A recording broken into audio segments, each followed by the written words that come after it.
Dreka e së hënës datë 6 tetor 2025, ku teksa të gjithë prisnin të mbyllin një ditë të ngjeshur me gjyqje, krismat e armës brenda gjykatës së apelit në Tiranë alarmuan të gjithë që ndodheshin brenda godinës.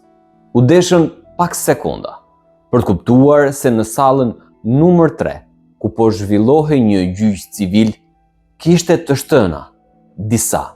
Madje ulërimat e sekretares gjyqësore paralajmëronin dhe për të plagosur apo viktima. Një pjesë që ndodheshin në katin e parë largoheshin me vrap për t'i shpëtuar më të keqes, ndërsa të tjerë që ndodheshin në katin e dytë dhe të tretë godinës zbrisnin me nxitim për të mësuar më shumë se çfarë po ndodhte. Një i ri i shoqëruar nga një burr pak më i moshuar dolën jashtë godinës në bord të gjykatës. I pari dorëzoi pistoletën dhe kërkoi që të lajmërohej policia, pasi kishte qelluar ndaj gjyqtarit Astrid Kalaja, ndërsa i dyti e ndiqte nga pas me një çantë të mbushur me dokumenta të hedhur në krah. Qetësisht në brendësi të portës kryesore të gjykatës, i riu që u vetë identifikua si Elvis Shkambi, 30 vjeç, priti punonësit e policisë për t'u dorëzuar. Madje në momentin që efektivët me uniformë vinë me nxitim për të futur në gjykatë, ai i thirrri ata për t'u thënë: "Këtu jam, hajde më arrestoni, jam unë autori." Një i vdekur, gjyqtari i karrierës Astrid Kalaja dhe 2 të plagosur nga pala kundërshtare, ishte bilanci i rëndë dhe tragjik që tronditi thellë trupën e gjyqtarëve dhe prokurorëve të Republikës së Shqipërisë.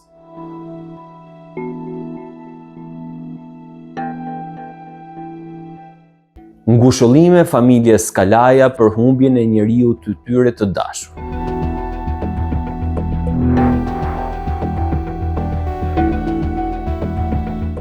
Jo vetëm në historinë e 35 viteve të fundit, por mendoj në historinë e drejtësisë shqiptare, që nga kanuni i zhyrisë 1913. Përse?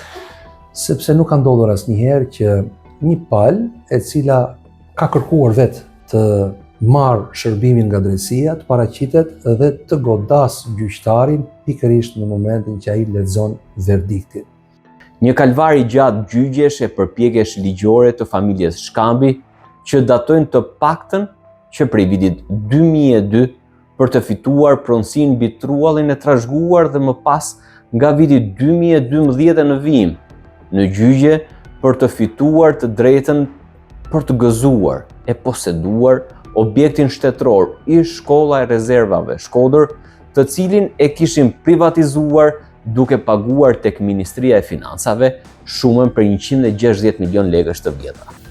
Në këto 23 vite, institucionet të ndryshme të shtetit shqiptar i pamundsuan familjes Shkambi që të gëzonin truallin e trashëguar, të cilën e kishin rifituar në vitin 1996 me vendim të Komisionit të Kthimit dhe Kompensimit të Pronave pranë Bashkisë Shkodër.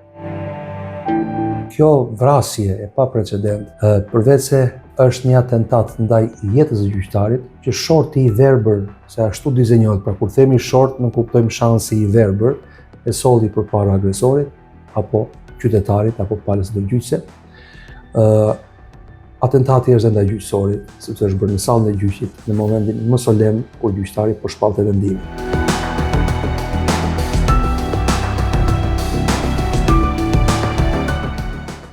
Në këtë emision uniko, do të përpiqemi të hedhim dritë mbi gjyqin e fundit dhe historikun e përmbledhur të kalvarit gjyqësor dhe të stërmundimshëm të familjes Shkambi dhe se si arriti njëri prej pjesëtarëve të kësaj familje në aktin e rëndë dhe të dënueshëm të ekzekutimit të gjyqtarit të Republikës në sallën e gjyqit. Një akt i paprecedent për të cilin Elvis Shkambi tha nëpërmjet avokatit të tij se ishte penduar dhe se e kishte kryer vrasjen në një gjendje të rënduar për shkak të frustrimit me një sistem drejtësie që megjithse i njeh të drejtën e pronësisë së truallit si të trashëguar, por dhe të godinës të fituar me anë të drejtës së parablerjes, nuk i jepte mundësi nëpërmjet zvarritjeve, artificeve dhe ping-pongut ligjor të gëzonin pronën e tyre. Një mohim i së drejtës që, siç u tha, i kishte raskapitur si nga pikpamja financiare, por dhe mendore.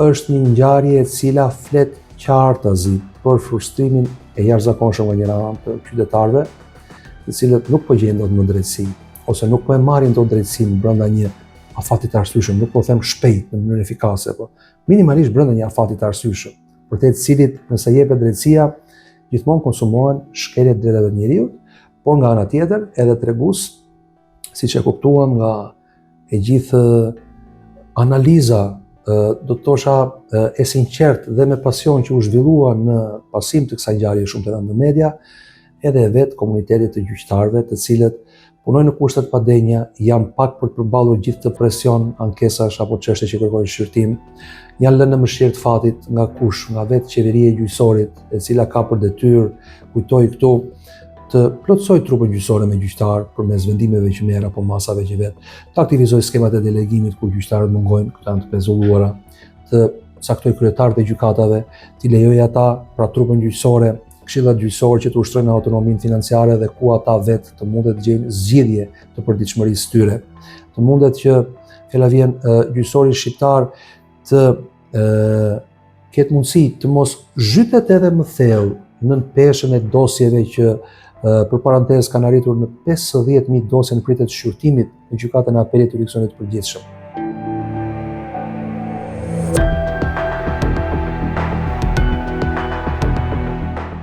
Shteti ka cënuar familjes Shkambi të drejtën që ligji i njeh pronarit të pasurisë për të gëzuar dhe disponuar lirisht sendet brenda kufive të caktuar nga ligji. Me 10 familje shqiptare, shteti u ka cënuar haptazi të drejtën e pronësisë dhe i ka lënë të vriten me njëri tjetrin apo i ka lënë të përpëliten me dekada byerëve të gjykatave derisa u ka ardhur shpirti me dalë ose kanë vendosur të braktisin gjithçka e të largohen nga ky vend. Por sërish vrasja e një gjyqtari nuk është zgjidhja dhe as forma se si të rivendoset në vende drejta. Pasi Astrid Kalaja nuk ishte përfaqësuesi vetëm i këtij sistemi drejtësia, po shkaku kryesor që ishte mohuar kjo e drejtë familjes Shkambi. Ishte një prej gjyqtarëve që nuk po i mohonte të drejtën e pronësisë familjes Shkambi, por thjesht vendosi mirë apo keq që familjet që janë aty pa titull pronësie të mos paguanin gjobën e vendosur nga përmbarimi për pengim të zbatimit të urdhrit të ekzekutivit. 26 gjyqtarë, 10 prokuror, 4 ministra e 5 kryebashkiak jo vetëm që nuk i dhanë zgjidhje, por e ngatruan më shumë një histori pronësie të familjes Shkambi dhe strehimin e 31 familjeve që ishin futur aty përkohësisht në vitin 1992.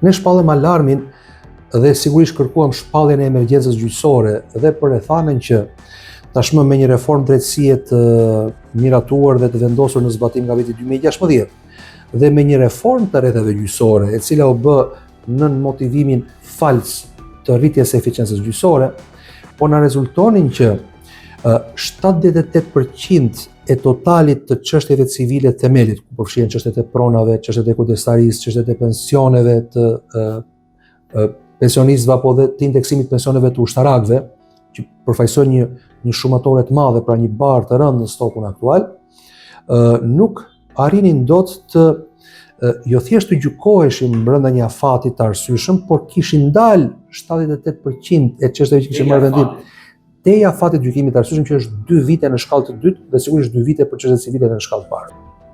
Çështjet që gjykoheshin në atë kohë dhe sot që ne komentojmë këtë krizë të thellë, çështjet civile themelit merren nga viti 2019-2020, disa dhe nga viti 2018, çështjet penale pak më vonë 2021. Pra secila është e vonuar 7-8-9 vite po arrim për çështjet civile themelit, 5 apo 6 vite për çështjet penale.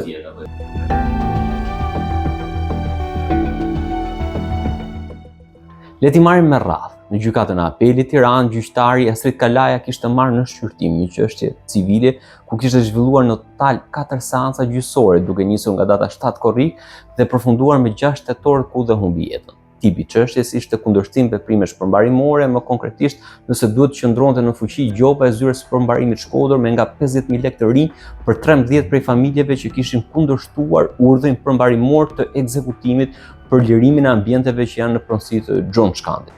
Gjyqtari Astrid Kalaja vendosi që kjo gjobë të mos qëndronte në fuqi, njëjtë siç kishte bërë gjykata e shkallës së parë Shkodër, duke mos i dhënë asnjë zgjidhje se çfarë do të bëhej me lirimin e pronës dhe dhënien e asaj pronarit të lishëm familjes Shkambi.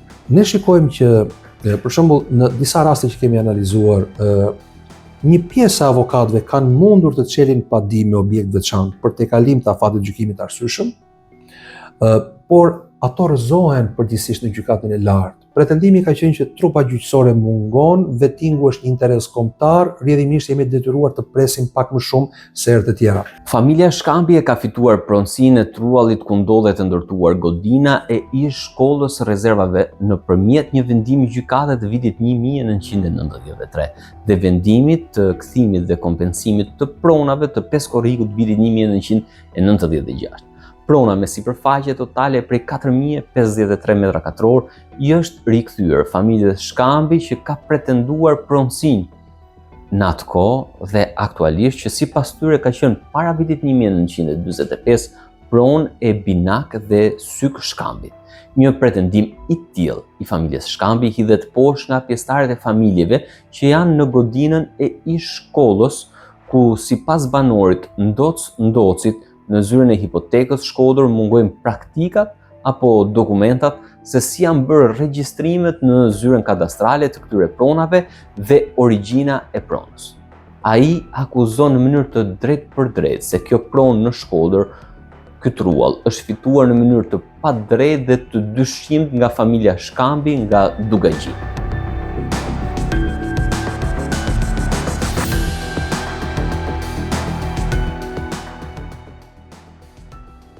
Rekomandimet e Zezmit Bardh, që janë përveç se në botimet, po themi, klasike në letër edhe në faqen e internetit të afishuara, janë dy dhe vetëm dy. Të adresohej me urgjencë, pra të njihej kriza, emergjenca kombëtare nga Këshilli Lartgjyqësor. Dhe unë mendoj që ajo u njoh sepse menjëherë ata ndërtuan një strategji emergjente për reduktimin e stokut. 2. Ka qenë adresimi përmes dhënies së gjyqtarëve, pra trupa e pakët gjyqësore në vlerësimet tona është shkaku themelor që të çon në pamundësinë efektive të shqyrtimit të shumë ankimeve që vjen në gjykatë. Kjo gjykatë apeli që ne komentojmë dhe ku dha jetën i ndjerja Astrid Kalaja, duhet të ketë 78 gjyqtarë sipas organikës të miratuar nga Presidenti i Republikës. Aktualisht e rumbullakosëm të themi janë 30 gjyqtarë. Në fillim të reformës së rrethave gjyqësore, pra sa u aktivizuar në shkurt 2023, aty kanë qenë vetëm 23 gjyqtarë. Pra shikoni, 2 vite më pas, neve kemi një numër të pandjeshëm, jo domethënës gjyqtarësh të shtuar, po aq sa kemi edhe një pezullim për arsye që unë nuk arrit t'i kuptoj të skemës delikti, edhe pse kam një ide se përse është pezulluar skemë. Po në gjykatën e apelit, dhe këtu dalim dhe te rekomandimi i dytë që ne dhamë në atë kohë, ku kërkuam që infrastruktura gjyqësore që nuk kupton zyrat e gjyqtarëve dhe sallat e gjykimit të jenë të atilla që vërtet të mund të akomodojnë efektivisht 78 gjyqtarë për të marrë tashmë kjo trup gjithë ngarkesën e ankimeve në Republikën e Shqipërisë. Gjykata aktuale, pra godina aktuale, ish repart zjarfikës ku ushtron funksionimin e vetë gjykata e apelit, ka diku rreth 28 apo 29 me sa im zyra, pra pranon vetëm një trup prej 29 gjyqtarësh, ndërkohë që në mos gaboj ka diku rreth 7, ndoshta një sallë sa juar më shumë akoma, salla gjykimi, të cilat nuk mjaftojnë që kjo gjykatë të mund të performojë si gjykatë kombëtare dhe nga e cila vijnë tashmë të gjitha ankimet në një të vetme. Me 26 shkurt vitit 2002, gjykata e Shkodrës e vënë në lëvizje nga Mark Shkambi, babai i Gjonit, vendosi të saksonte vendimin e Komisionit të Kthimit dhe Kompensimit të Pronave të vitit 1996. Sipas këtij vendimi, familjes Shkambi i njihej pronësia e 4.053 metra katror truall, ku pjesë përbërëse e saj ishte edhe trualli bashkë me oborin për 1.291 metrash, ku ishte ndërtuar ish shkolla e rezervave në Shkodër. Në këtë vendim, familjes Shkambi i njihet e drejta e parablerjes së kësaj godine e cila është mollë sherrri dhe momentalisht që flasim. E njëjta gjyqtare, Valbona Duraj në vitin 2002 vendosi një muaj më vonë që të saktësoj dhe të ndreq gabimin në vendimin e parë ku për ish shkollën e rezervave e cilësonte si të kthyer në shtëpi banimi pa leje dhe të zënë forcërisht. Në datën 2 nëntor të vitit 2012, Gjon Shkambi i blen shtetit shqiptar pasurinë e paluajtshme ish shkolla e rezervave të punës ose siç njihej ndryshe shkolla e ulët e ndërtimit në Shkodër, në një kontratë të firmosur përpara noterit Fatmir Laçej, pala shitse Ministria e Financave, Drejtoria e Administrimit dhe Shitjes së Pronave Publike e përfaqësuar nga zoti Urim Muja, Bashkia Shkodër e përfaqësuar nga zonja Gjuljan Shelna, inspektore e rajonit numër 3 Shkodër dhe me blerës shtetasin Gjon Shkambi. Është bërë shitja e kësaj pasurie dhe kësaj godine dhe më pas kalimi pronësisë së këtij objekti familjes Shkambi. Godina u shit në atë kohë dhe u ble nga familja Shkambi dhe më konkretisht Gjon Shkambi me çmimin 160 milion lekë të vjetra. Kundër të gjitha kërkesave që bazoheshin mbi këtë argument, Këshilli Lartëgjyqësor për arsye të dyshimta, për të mos thënë të panjohura, sepse mendoj që me rregull treshi ata mund të kenë prodhuar krizën për të motivuar një nevojë financiare. Të gjitha rekomandimet e trupës avokatore e shoqërisë civile u hodhen poshtë. Ne i bëm parashikimet tona se ç'mund të ndodhë në një gjykatë e cila mund të ngucë aty vetëm 30 gjyqtarë, sa aq janë sot e kësaj dite. Ndërkohë që reforma e rreteve gjyqësore tashmë po hyn në vitin e 3 të funksionimit të saj. Dhe treguesi, siç me të drejtë ju e thatë, kanë pësuar përkeqësinë të vazhdueshëm. E dini çdo të thotë që e nis gjykata e apelit të jurisdiksionit përgjithshëm me 32.000 dhe sot që ne flasim teksa kemi një reformë të rreteve gjyqësore me premtimi për më shumë eficiencë, kemi një strategji të reduktimit të stokut, shkon 50.000 2 vjet e gjysmë më pas stoku, pra rritet pothuajse me gjysmën e asaj që në fakt do duhet ishte një gjysmë e përmbysur, pra do duhet të ishte jo 32.000, po sot që flasëm ne duhet të kishim 16.000, po t'i bazohemi premtimit të Këshillit Lartëgjyqësor dhe premtimit që motivoi reformën e rreteve gjyqësore. Gjon Shkambi deklaroi në media gjatë këtyre viteve se kishte marrë lek borxh që të blinte objektin shtetëror që ishte ndërtuar në truallin e tij dhe ai akuzoi policinë e shtetit dhe drejtorinë vendore të policisë Shkodër se gjatë viteve 2014 në vazhdim po i krijonte pengesa për lirimin e pronës nga ata që ai i cilësonte si zaptues. Mosgjetjen e zgjidhjes nga institucionet, ai në media, në intervistat që ka dhënë, u referua se kjo po ndodhte edhe për arsye politike, ku u shpreh se jam demokrat dhe prandaj nuk po ma japi. Pjesëtarët e familjeve të tjera e akuzuan ish-kryebashkiakun e Shkodrës, Lorenz Luga, se nëpërmjet përfitimeve financiare kishte favorizuar në vitin 2012 Gjon Shkambin për privatizimin e objektit, duke anashkaluar Këshillin Bashkiak dhe duke i lënë ata pa një zgjidhje. Pas një kalvari të gjatë kërkesash, urdhra pezullimi nga pala tjetër dhe kundrapadish, në tetor të vitit 2022, zyra përmbarimore Shkodër ka regjistruar urdhrin e ekzekutimit dhe ka nisur procedurat për ekzekutim dhe lirim të objektit nga familjet që jetonin aty që prej vitit 1992. Në datën 13 tetor 2022, përmbaruesi gjyqësor shtetëror ka nisur shkresat konkrete, lajmërim për ekzekutim vullnetar, drejtuar personave të tretë që qëndrojnë në këto godinë dhe në kundërshtim me ligjin paktën siç ka thënë përmbarimi. Më pas është kryer veprimi përmbarimor, kalim në ekzekutim të detyrueshëm. Këta persona janë drejtuar gjykatës me kërkesa për sigurim pa dije dhe kundërshtim veprimesh përmbarimore, të cilat janë rrëzuar e pushuar nga gjykata e shkallës parë të jurisdiksionit përgjithshëm Shkodër dhe kanë mbetur në fuqi dhe në gjykatën e apelit të jurisdiksionit përgjithshëm. Vektori i përgjegjësisë institucionale për çfarë ndodh në gjykata shkon te qeveria e gjyqësorit, që është Këshilli Lartëgjyqësor. Këshilli Lartëgjyqësor ka në dorë, ose më saktë, ka detyrë ligjore funksionale që të akomodojë në mjedise gjyqtarët për të ushtruar profesionin sikurse e parashikon ligjet e procedurës, sepse gjyqësori është i gjithë i fillim mbarim një çështje procedurale. Ka një mënyrë se si sillet një i pandehur, ka një mënyrë se si ulen palët, ka një mënyrë se si adresohet gjyqtari. Pra, infrastruktura është dhe pjesë substanciale, nuk është kaq e jashtme, një zhguall i jashtëm.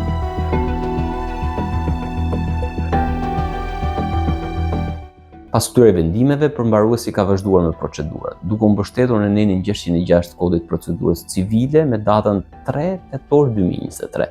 Zyra përmbarimore Shkodër ka gjobitur shtetasin Ragip Kurtaj, Gjok Martini, Seladin Brankaj, Dukate Leka, Pal Rethaj, Gjelosh Sufaj, Pashko Pepniku, Marko Colaj, Ndue Plumi, Ndoc Ndoci, Petrit Kërçi, Mirash Pepaj dhe Nitër Thaqina.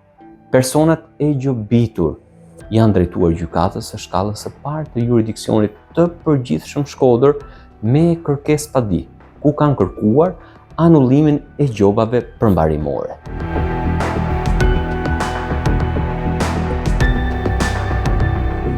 Në cilësinë e personit të tretë në këtë proces, gjyqësor Gjon Shkambi ka paraqitur fakte e prova të mbështetura dhe ka kërkuar rrëzimin e kërkesë padisë. Me vendimin numër 618 me datë 11/7/2024, gjykata e shkallës së parë Shkodër ka vendosur pranimin e padisë dhe anullimin e gjobave përmbarimore. Brenda fatit ligjor, Gjon Shkambi ka paraqitur ankimim në gjykatën e apelit të Tiranës dhe ka kërkuar ndryshimin e vendimit dhe lënien në fuqi të gjobave përmbarimore të vendosura nga përmbaruesi. Në datën 6 tetor 2025, gjyqtari Astrid Kalaja ka vendosur në favor të anullimit të gjobave.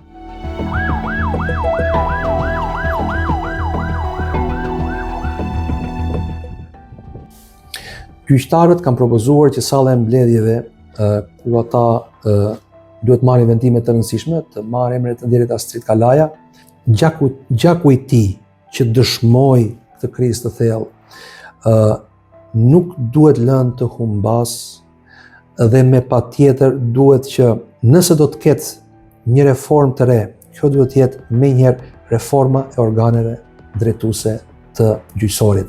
Këto nuk e kanë përmbushur misionin e tyre dhe me gjas, nisu dhe nga rrethana e heshtjes, e mosgjetjes asgjë për të thënë, por e qoftë edhe empatis për të shkuar kolektivisht familjes dhe për të derdhur një pikë lot për të situatë kaq tragjike se la bashkëshorta i la fëmijë jetim, por dhe refuzimi për të marrë masa në kohë, sepse këto masa janë paralajmëruar. Kjo është kronikë e një vrasje të paralajmëruar. Unë e dëshmoj në vetë të parë se i kemi pasur këta përfaqësues në krye të tryezave tona dhe ku jo thjesht me vlerësime empirike, po duke procesuar mira dëna gjyqësore, që vetë kolegjit duhet i procesojë. Ato s'kan sisteme, po i procesojmë ne.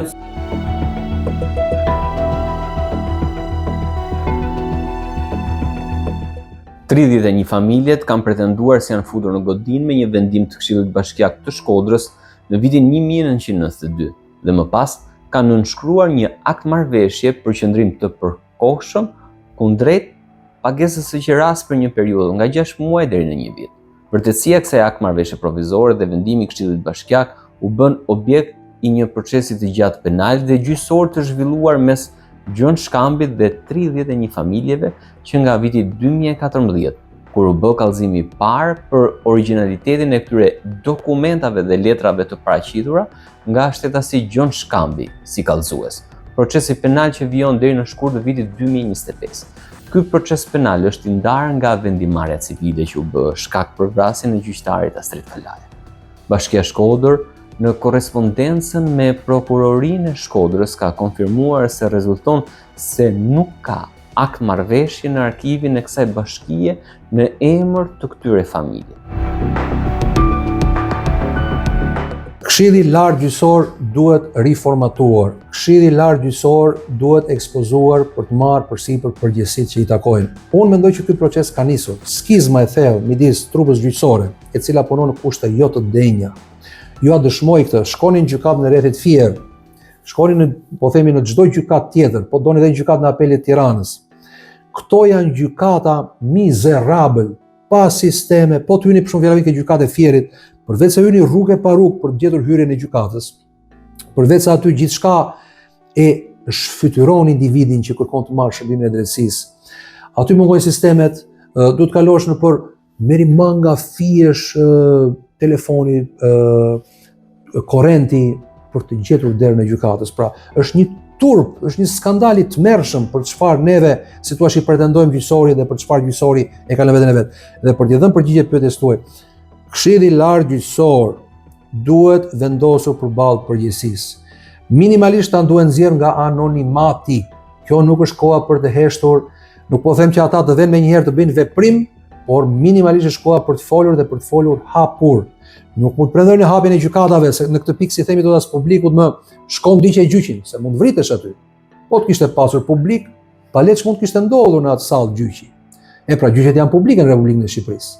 Pavarësisht se neve për shkak të mungesës mjediseve i bim në zyra ku syn dot publiku. Por thënë të gjitha këto, kriza ka ndodhur në kohën e tyre, në turnin e tyre. Ata nuk mund të vazhdojnë. Për mua është herezi, është e papërgjegjshme, është fyerje ndaj gjakut të viktimës që të vazhdojnë të marrin rrogën e të vazhdojnë të bëjnë avazin sikur asgjë mos të ketë ndodhur. Është në përmasën e një skandali.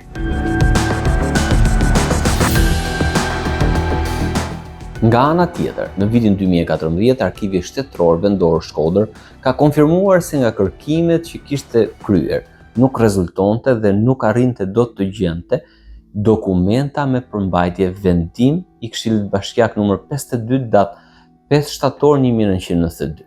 Gjon Shkambi pretendoi në atë kohë se dhe gjatë këtij procesi penal se këto akt marrëveshje që 31 familjet pretendojnë se i kanë marrë nga Bashkia Shkodër janë të falsifikuara, pasi nuk kanë asnjë origjinë zyrtare.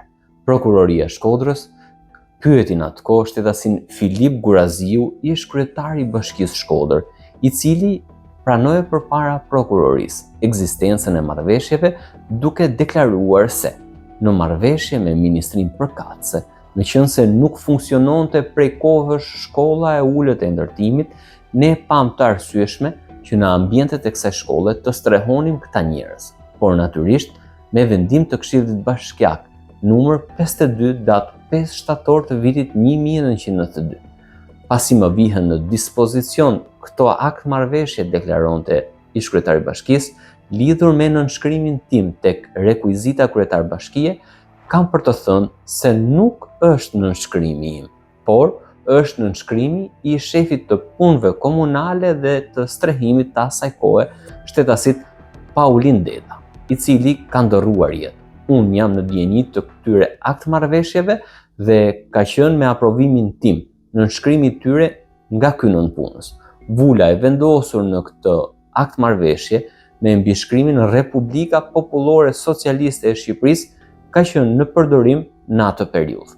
Prokuroria pranoi se nga viti 92-93, kur janë lëshuar këto dokumenta, si rrjedhoi pavarësisht pretendimeve të shtetasit Gjon Shkambi, rezulton qartë se këto akt marrëveshje janë lëshuar nga ana e Bashkisë Shkodër, nënshkruar nga shtetasi Paulin Deda në emër të kryetarit të Bashkisë Shkodër, Filip Guraziu. Vula e përdorur te këto akt marrëveshje ka qenë Republika Popullore Socialiste e Shqipërisë. Ka nënshkruar dhe përfaqësuesi i Bashkisë Shkodër, thot prokuroria, shtetasi Kol Lami dhe në një rast shtetasi i quajtur Lintari, që rezulton të jetë pas verifikimeve shtetasi Gjon Tarri.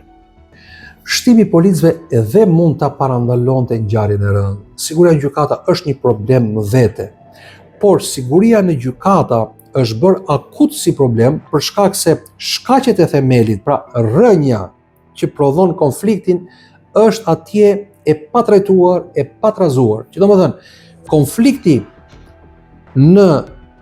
si të thuash, ngasja deri në eliminim fizik të gjyqtarit sot vjen nga frustrimi me gjyqësorin.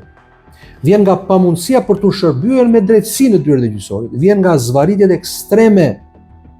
Besoj, këto do të jenë motivet se deri më sot nuk kam dëgjuar që fjala vjen agresori. Dhe ndjeri gjyqtari Kalaja të ishin parë shtrembër në rrugë, apo të kishin pasur një konflikt që nuk lidhet në fakt me çështjen në gjyq. Dhe në këtë mënyrë është gjendur vendi i gabuar në kohën e gabuar për të zgjedhur një çështje që ka të bëjë me të tjera halle, dhe jo me hallin e pronës, jo me hallin e vonesës gjyqeve etj. Që do të thotë, gjyqtari Kalaja dhe mund të ishte kushdo në vend të tjera shorti të bënte gjykimin e kësaj çështje. Madje ai me një si thua emancipim profesional dhe deri diku me një lloj empatie ka kërkuar që një çështje që zgjidhet si rregull në sallë këshillimi, ka dalë në sallë të gjyqit për sqaruar kë shkodranët e mi ka thënë. Pra do sqaroj shkodranët e mi mbi këtë çështje dhe ka dashur t'i shohë në sy kur jepte vendimin. Ligji nuk ja detyron të dalë në sallë kur merr një vendim tonë këshillimi.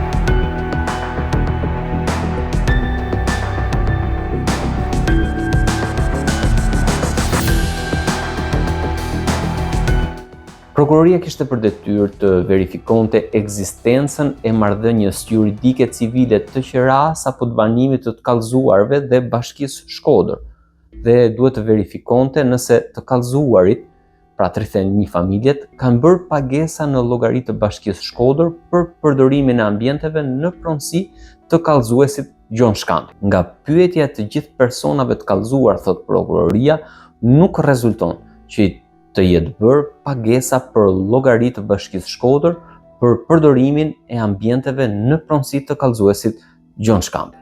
Pavarësisht se mungonte vërtetësia e dokumentit origjinal dhe se u konfirmua se këto akt marrëveshje janë firmosur me emër dhe mbiemër të kryetarit të Bashkisë së kohës nga punonjës të tjerë, nuk ka vepër penale, thot prokuroria, dhe për këtë arsye çështja duhej pushuar.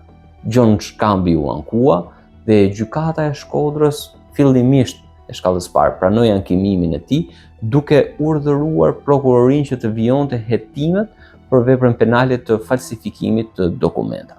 Por në vitin 2021, pas 7 vitesh hetime dhe përpjekjesh dhe pas rihetimit, sërish prokuroria e Shkodrës nuk u bind se kishte vepër penale dhe kërkoi pushimin e çështjes. Vendim që u la në fuqi nga gjykata e shkallës së parë Shkodër, ajo e apelit në vitin 2021 dhe në vitin 2025 nuk u mor për bazë ankimimi i Gjon Shkëmbit në gjykatën e lartë.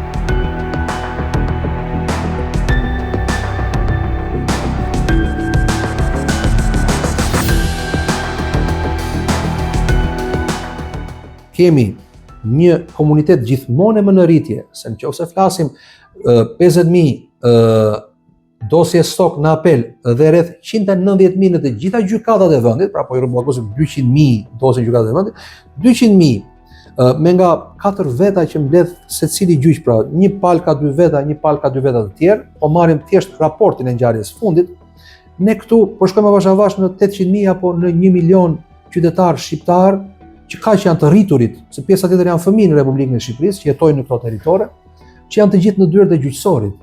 Që do të thotë që kjo është një çështje kombëtare, është një emergjencë kombëtare, nuk është thjesht një hall i disave apo një emergjencë që prek vetëm disa veta.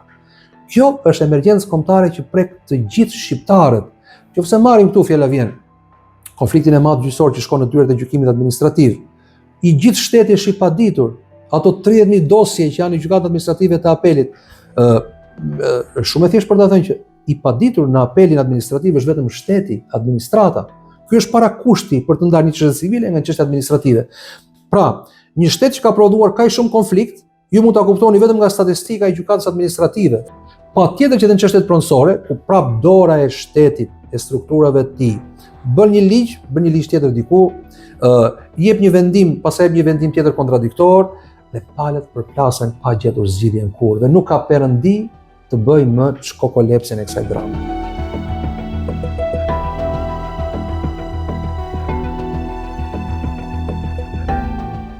Por Gjon Shkambi nuk dorëzohet dhe vijon betejën ligjore për të marrë pronën e blerë nga shteti që pretendon se po i mbahej forcërisht. Me kërkesë të tij, zyra përmbarimore Shkodër i kishte dorëzuar 2 banesa përkatësisht me datat 20 qershor dhe 29 qershor 2023, banesa të cilat kishin qenë më parë në posedimin e shtetasve Mark Colaj dhe Fran Mema. E gjobitur për moszbatim të urdhrit përmbarimor kishte qenë dhe drejtoria e policisë vendore Shkodër, e cila kishte ankimuar gjobën në gjykatën administrative të shkallës parë Tiranë, gjykatë e cila me 16 prill 2025 e ka rrëzuar padin e Drejtorisë Policisë Shkodër si të pabazuar në ligj dhe prova, duke lënë në fuqi gjobrën e vënë nga zyra përmbarimore Shkodër ndaj Drejtorisë Vendore të Policisë Shkodër për pengim të ekzekutimit të vendimeve të gjykatës.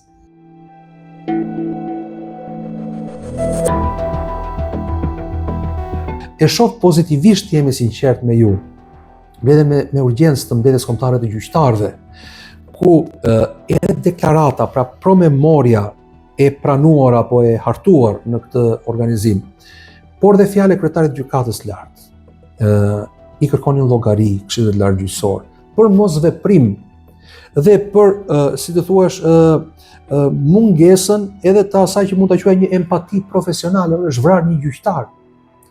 A nuk do që mirë që këta në mënyrë të veçantë, veç mastrukës gjyqësore, të thërrisnin këta një mbledhje të emergjencës, ku të ishin të gjitha mediat.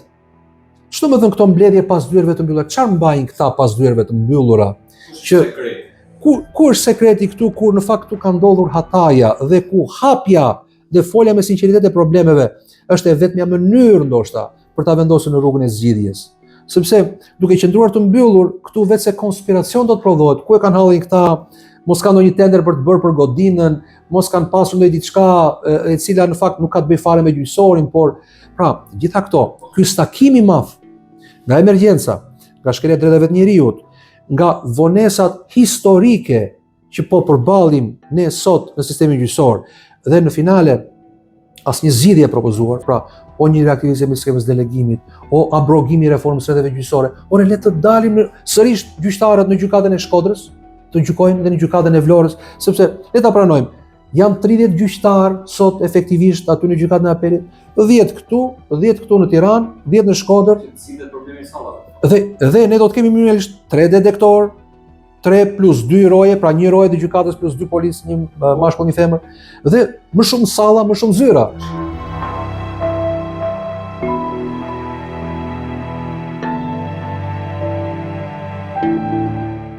Një histori e koklabitur dhe e zgjatur në kohë pas zgjidhje, dhe që pati një fund tragjik për Astrid Kalan, një nga 25 apo më shumë gjyqtarët që kanë shqyrtuar kalvarin e gjatë familjes Shkambi në betejën e tyre ku kërkonin që pronën e blerë nga shteti ta gëzonin lirisht e pa pengesë. I përjetshëm urojmë të jetë kujtimi i gjyqtarit Astrid Kalaj dhe urojmë që të ketë një pak kombëtar emergjent për të rikthyer besimin e qytetarëve tek drejtësia. Një drejtësi e vonuar është një drejtësi e munguar dhe qytetarët shqiptar po vuajnë këtë drejtësi të munguar. Ish drejtues e zyrtar të ndryshëm të institucioneve të shtetit që nga ato të pushtetit vendor, të drejtësisë e qeverisë që kanë krijuar një dramë të tillë. Si për familjen Shkambi, por dhe për lënien në mëshirë të fatit dhe pasgjidhje për strehim për 31 familjet e tjera shkodrane, duhet të japin llogarie të mbajnë përgjegjësi.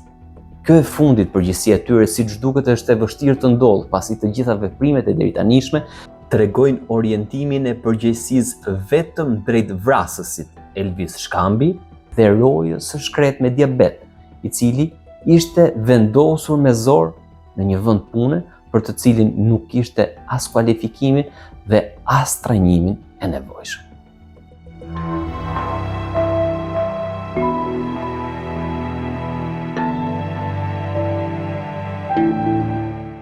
Për shkak procesit vettingut, gjyqtarët e gjykatave të Apelit u goditën dhe këto gjykata ngelën me 2 gjyqtarë në Korçë, 3 gjyqtarë apo 4 gjyqtarë në Gjirokastër, 6 gjyqtarë në Shkodër.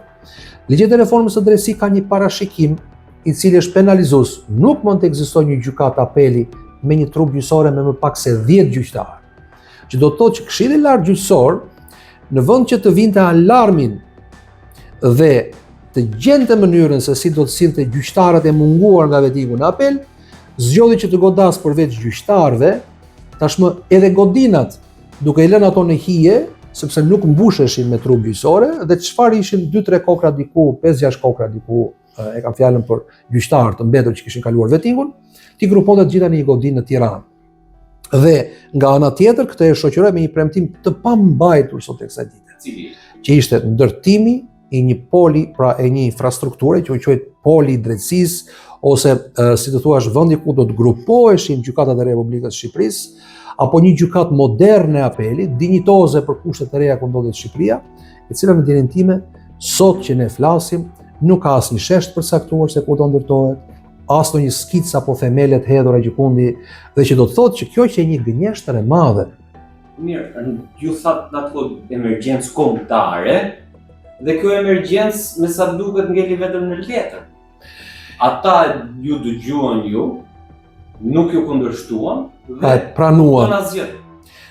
Dhe nuk bën asgjë. Dhe mos veprimi është në këtë rast ai që ngarkon me përgjegjësi direkte Këshillin e Lartë Gjyqësor. Mos veprimi për të shtuar trupën gjyqësore, ngadalësia për të promovuar gjyqtar në apel, sa ata për shembull merren pavarësisht emergjencës dhe pavarësisht se këtu ka sidosh po godet, pra besimi i publikut minimalisht është i degraduar fare tek sistemi gjyqësor dhe indikatori i drejt për drejt i kësaj janë krisma në gjykatën e apelit. Ata vazhdojnë business as usual, 1 muaj, 2 muaj, 3 muaj shqyrtimin e një kandidature, 1 muaj, 2 muaj, 3 muaj të një tjetre, shpeshherë me vendime refuzuese, në kuptimin që nuk kualifikohet dhe e humbin apo e gëlltisin kohën e vyer që duhet i shkonte vetëm emergjencës në këtë mënyrë. Pra poshtë hataja dhe ata vazhdo tutjet hu pa gjetur zgjidhjen që ne na nevojitet. Nga ana tjetër, ja ta zëm që të detyruan gjyqtarët që si kishe të mblidheshin diku ku bëheshin mbi 10, pra një trup gjyqësor mbi 10, pra që të quhet ligjërisht një gjykatë apeli. Si ka mundësi që 2 vite e gjysmë më pas, me një strategji për reduktimin e backlogut gjithashtu të miratuar zyrtarisht, me marrjen e përgjegjësisë për të njohur krizën e thellë të gjykatave, sidomos në gjykimin e apel, sepse është dhe gjykimi në apel administrativ, që është gjithashtu një dramë vete, ne nuk kemi rezultate të prekshme. Nuk kemi rezultate të prekshme dhe këtu askush nuk del të komunikojë apo të marrë në rastin më të mirë përgjegjësinë përsipër. Do të ishte dinjitoze teksa një gjyqtar dha gjakun e vet, derdhi në sallën e gjyqit.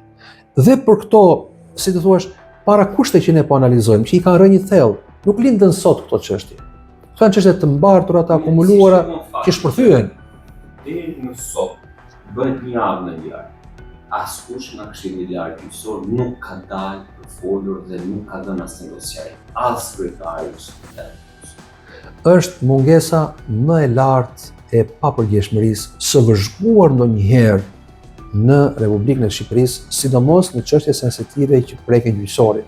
Ka patur reagime më dinamike, më të shpejta dhe për gjyqtar të komprometuar që mund të jenë goditur mediatikisht, plas gjyqtar të komprometuar.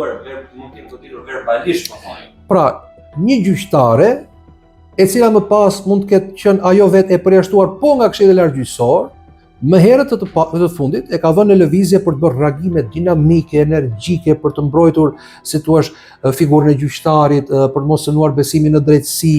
Të lexosh ato reagime, thuaj që po ne jetojmë në një republikë ku drejtësia është, si të thua, e shenjtë, hyjnore dhe gati bindesh që nuk preken në ushtrimin e detyrave të tyre gjyqtarët dhe nuk mund të cënohen as në moralin e tyre, jo më në integritetin e tyre të, si thua, jetësor, pra integritetin fizik. E megjithatë, ju me të drejtë e keni kapur, unë mendoj që këtu rëndon përgjegjësia dhe unë mendoj që Këshilli i Lartë Gjyqësor në mënyrë të padrejtë po mundohet të zhytet edhe më thellë në anonimat për t'ju shmangur përgjegjësisë.